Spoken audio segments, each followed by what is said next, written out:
24 big exclusive. ഉപതെരഞ്ഞെടുപ്പ് ദിനത്തിൽ സർക്കാരിനെയും സിപിഐഎമ്മിനെയും പിടിച്ചുലയ്ക്കുന്ന രാഷ്ട്രീയ ബോംബുമായി മുതിർന്ന സിപിഐഎം നേതാവ് ഇ.പി. ജയരാജന്റെ ആത്മകഥ.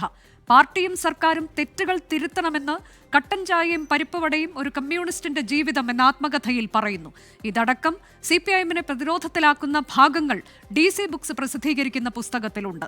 പുസ്തകത്തിലെ വിശദാംശങ്ങൾ 24 പുറത്തുവിട്ടു.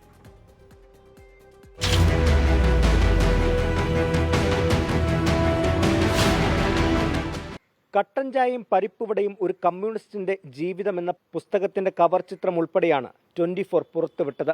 CPM-നുള്ളിലും പുറത്തും തനിക്ക് നേരെ ഉയർന്ന ആരോപണങ്ങൾക്കും വിമർശനങ്ങൾക്കും ഇ.പി. ജയരാജൻ പുസ്തകത്തിൽ മറുപടി നൽകുന്നു.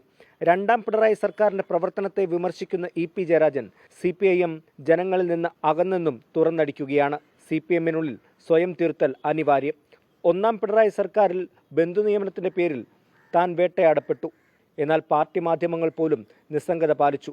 മന്ത്രിസ്ഥാനത്ത് തിരികെ എത്തില്ലെന്ന് പലരും കരുതിയെന്നും ഇ.പി. ദേശാഭിമാനിക്ക് വേണ്ടി സാന്റിയാഗോ മാർട്ടിനിൽ നിന്ന് സംഭാവന സ്വീകരിച്ചത് CPM നേതൃത്വത്തെ അറിയിച്ച ശേഷമാണ്.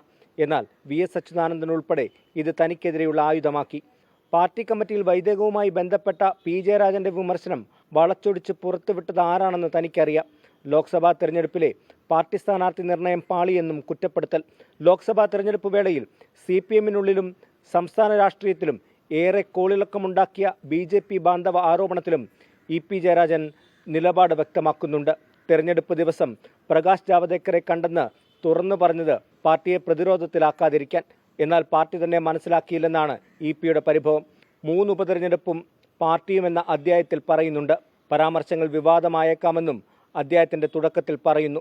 Doctor P. സരിന് അവസരവാദ രാഷ്ട്രീയമെന്നും PV അൻവർ വയ്യാവേലിയെന്നും ഇ.പി. ജയരാജൻ തുറന്നു വിമർശിക്കുന്നു. കഴിഞ്ഞ ലോക്സഭാ തെരഞ്ഞെടുപ്പ് ദിവസത്തിലാണ് പ്രകാശ് ജാവദേക്കറുമായുള്ള കൂടിക്കാഴ്ചയെക്കുറിച്ച് ഇ.പി. ജയരാജൻ തുറന്നു പറഞ്ഞത്. ഇന്ന് ഉപതെരഞ്ഞെടുപ്പ് നടക്കുന്ന ദിവസം അക്കാര്യത്തിലുള്ള വിശദീകരണവും ആത്മകഥയിലൂടെ ഇ.പി. തുറന്നു പറയുകയാണ്. എന്തായാലും ഇ.പിയുടെ പുസ്തകം രാഷ്ട്രീയ കേരളത്തിൽ വലിയ ചർച്ചയാകുമെന്നുറപ്പ്. കോട്ടയത്ത് നിന്ന് അരുൺ നീണ്ടൂരിനൊപ്പം ടോബി ജോൺസൺ, 24.